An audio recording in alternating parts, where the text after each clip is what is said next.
Saudara-saudari yang terkasih, kita jumpa lagi dalam renungan mingguan hari ini, Minggu tanggal 24 Januari 2021, hari Minggu biasa yang ketiga.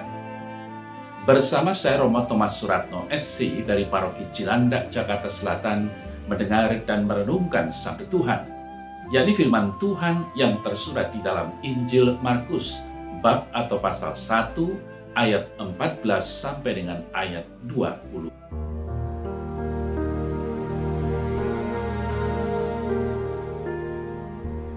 Sesudah Yohanes ditangkap, datanglah Yesus ke Galilea, memberitakan Injil Allah, katanya, "Saatnya telah genap, kerajaan Allah sudah dekat. Bertobatlah dan percayalah kepada Injil." Ketika Yesus sedang berjalan menyusur danau Galilea, ia melihat Simon dan Andreas, saudara Simon.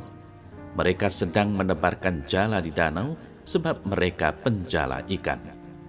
Yesus berkata kepada mereka, "Mari ikutlah aku, dan kamu akan kujadikan penjala manusia." Lalu mereka pun segera meninggalkan jalannya dan mengikuti dia. Setelah Yesus meneruskan perjalanannya sedikit lagi, ia melihat Yakobus anak Zebedeus dan Yohanes saudaranya sedang membereskan jala di dalam perahu. Yesus segera memanggil mereka, dan mereka meninggalkan ayahnya Zebedeus di dalam perahu bersama orang-orang upahannya, lalu mengikuti dia.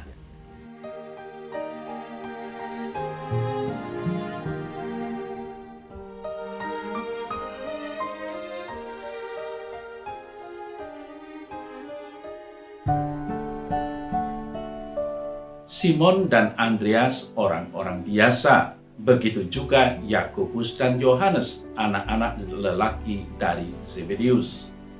Semua sibuk dengan rutinitas, sampai suatu saat Yesus datang dan bertemu dengan mereka. Lalu peristiwa yang luar biasa terjadilah. Renungkanlah undangan luar biasa dari Yesus kepada orang-orang ini. "Mari ikutlah aku, dan kamu akan kujadikan penjala manusia." Luar biasa juga kiranya tanggapan mereka yang diundang oleh Yesus itu. Penginjil Markus mencatat, lalu mereka pun segera meninggalkan jalannya dan mengikuti dia. Saudara-saudari yang terkasih, ada dua momen yang menentukan dalam hal ini. Momen undangan dan momen pengambilan keputusan oleh mereka yang diundang. Yesus mengundang 4 orang itu, kemudian mereka meninggalkan perahu mereka. Lalu mereka pun menjadi murid-murid Yesus. Untuk menanggapi undangan Yesus, dituntut iman dari orang yang diundang. Saudara-saudari yang terkasih, para murid yang pertama tentunya telah melihat sesuatu tentang Yesus yang secara unik mendesak, sesuatu yang sepenuhnya dapat dipercaya, sehingga mereka pun berani mengambil resiko. Simon Petrus dan Andreas, Yakobus dan Yohanes memutuskan untuk mengikuti Yesus tanpa sedikit pun rasa ragu, apalagi menetapkan syarat-syarat. Kepercayaan mereka pada Yesus memampukan mereka untuk menjadi dapat diajar oleh Yesus. Iman mereka kepadanya memperkenankan Yesus mengubah dan membentuk hidup mereka. Saudara-saudari yang terkasih, kalau kita refleksikan dan renungkan lebih dalam, warta Injil hari ini mau menjabarkan salah satu ajaran yang indah, tetapi tidak mudah untuk ditiru. Setidaknya itu menurut saya sebagai imam, walaupun sampai saat ini saya tetap menjadi seorang imam dalam gereja Katolik. Apakah itu? Yakni bahwa Tuhan Yesus memanggil murid-muridnya yang pertama, dan kemudian mereka segera meninggalkan pekerjaan mereka dan mengikuti dia. Artinya, para murid itu rela meninggalkan apa yang tadinya mereka pandang berharga untuk mengikuti Yesus. Saudara-saudari terkasih, telah bertahun-tahun lamanya saya pikir bahwa panggilan ini hanyalah dapat dipenuhi oleh mereka yang meninggalkan segala-galanya untuk mengikuti Yesus, seperti para imam, biarawan, dan biarawati. Walaupun dalam kenyataan di antara mereka atau di antara kami sebagai imam biarawan banyak yang akhirnya meninggalkan jubahnya. Memang harus diakui bahwa menjawab dan menanggapi panggilan Tuhan itu tidak gampang, dan harus diakui bahwa sulit meniru tanggapan dan kesediaan para murid pertama Yesus seperti yang tadi kita dengar dari warta Injil. Saudara-saudari yang terkasih, para imam biarawan-biarawati telah dengan sukarela meninggalkan keterikatan dengan dunia ini dengan mempersembahkan seluruh diri mereka kepada Tuhan. Kaul ketaatan, kaul kemurnian, dan kaul kemiskinan yang mereka lakukan menjadi wujud nyata dari niat suci mereka untuk membaktikan diri bagi kerajaan Allah.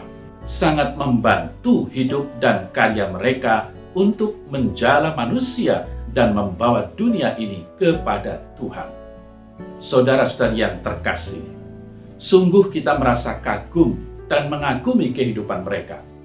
Walaupun harus jatuh bangun dalam melayani, mengajak dan membimbing umat awam biasa untuk mencari dan taat pada kehendak Tuhan dalam hidupnya, namun mereka tetap setia pada apa yang telah diikrarkannya di hadapan Tuhan.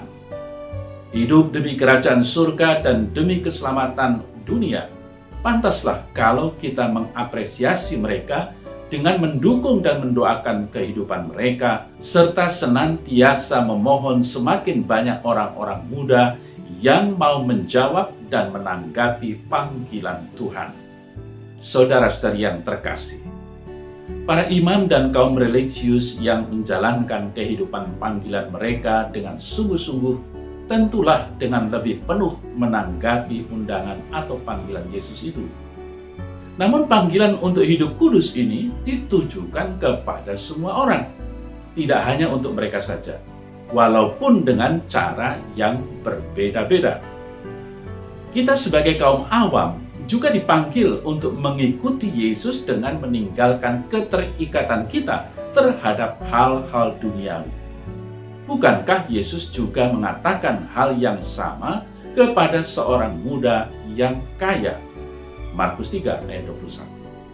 Saudara-saudara yang terkasih, ingatlah bahwa Tuhan Yesus meminta kepada kita semua yang ingin mengikutinya agar melepaskan diri dari keterikatan terhadap keakuan dan segala sesuatu yang kita miliki, agar kita dapat mengarahkan hati kepada hal-hal yang kekal. Jika kita melakukannya dengan benar, ini akan mempengaruhi cara pandang dan cara hidup kita sehari-hari.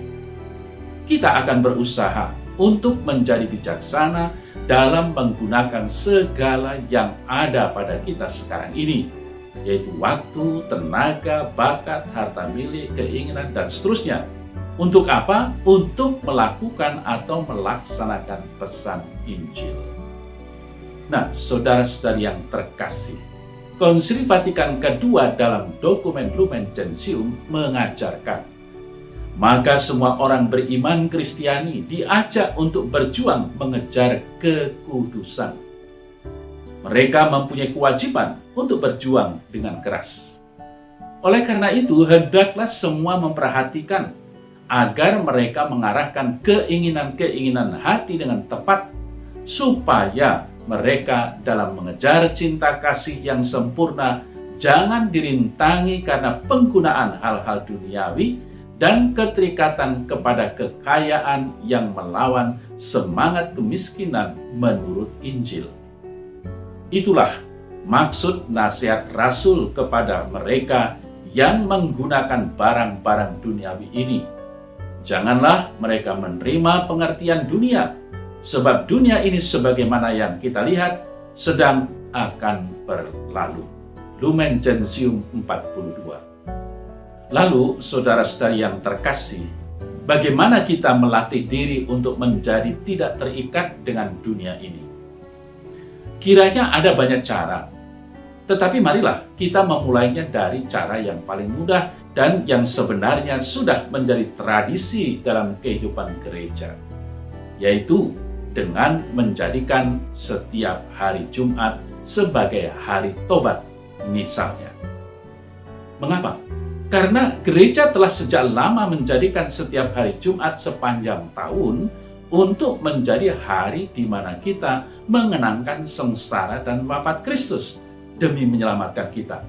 Dan kita diundang untuk mengambil bagian dalam karya keselamatannya itu dengan melakukan mati raga dan amal kasih secara khusus pada hari itu. Kebiasaan yang paling umum adalah melakukan pantang daging. Namun sesungguhnya juga bisa pantang yang lain yang kita sukai. Dan yang kita sukai itu seperti misalnya kopi, sambal, cemilan, dan lain sebagainya. Saudara-saudari yang terkasih, kalau saya melihat kepada kehidupan sekitar umat Katolik di tanah air, dan sejujurnya kita akan tahu betapa banyak dari kita yang mengabaikan ketentuan ini. Entah karena tidak tahu ataupun sengaja melupakan. Padahal kebiasaan pantang ini walaupun sederhana, namun sangat berguna untuk pertumbuhan rohani kita. Sebab bagaimana mungkin kita berharap mempunyai jiwa seorang martir yang rela berkorban, jikalau untuk berkorban sedikit saja kita enggan melakukannya. Saudara-saudara yang terkasih, ada yang mengatakan, saya sudah biasa tidak makan daging, jadi hari Jumat tidak perlu pantang daging. Atau berbagai alasan lain. Tetapi mari kita dengan jujur memeriksa, jika memang kita dapat melakukannya, sudahkah kita mencoba untuk melakukannya? Dan kalau sudahkah kita melakukannya dengan lebih bersungguh-sungguh sesuai dengan maksudnya, yaitu sebagai tanda pertobatan kita, silih dan demi mengarahkan hati kita kepada hal-hal yang tidak akan berlalu. Saudara-saudari terkasih, sadarilah bahwa pantang setiap hari Jumat sepanjang tahun akan membantu kita semakin menghayati besarnya pengorbanan Kristus bagi kita, dan untuk mendorong kita senantiasa bertobat dan bertumbuh dalam amal kasih. Ini adalah bentuk yang paling sederhana dari meninggalkan segala sesuatu untuk mengikuti Kristus. Dari apa yang kita hemat dari pantang itu, kita berikan kepada saudara-saudari kita yang lebih membutuhkan. Saudara saya terkasih, amal yang lahir dari belas kasih, menurut Santo Thomas Aquinas, lebih berguna bagi orang yang melakukannya daripada bagi orang yang menerimanya. Sebab orang yang melakukan amal kasih menarik manfaat rohani dari perbuatannya. Sedangkan mereka yang menerima amal orang itu menerima hanya manfaat sementara. Marilah kita mengikuti jejak para murid Yesus itu untuk mengejar apa yang dapat memberi manfaat yang kekal, bukan hanya pada apa yang memberi manfaat yang sementara. Dalam nama Bapa dan Putra dan Roh Kudus. Amin. Ya Tuhan Allah, terima kasih bahwa Engkau telah memanggil kami untuk mengikuti jejak-Mu dan menjadi penjala-penjala manusia, supaya mereka semua dapat menikmati anugerah keselamatan-Mu. Mampukanlah kami untuk melaksanakan apa yang Kau kehendaki kami perbuat, sehingga nama-Mu dapat kami muliakan dalam setiap kata maupun perbuatan kami. Terpujilah Engkau kini dan sepanjang segala masa. Amin. Dalam nama Bapa dan Putra dan Roh Kudus. Amin.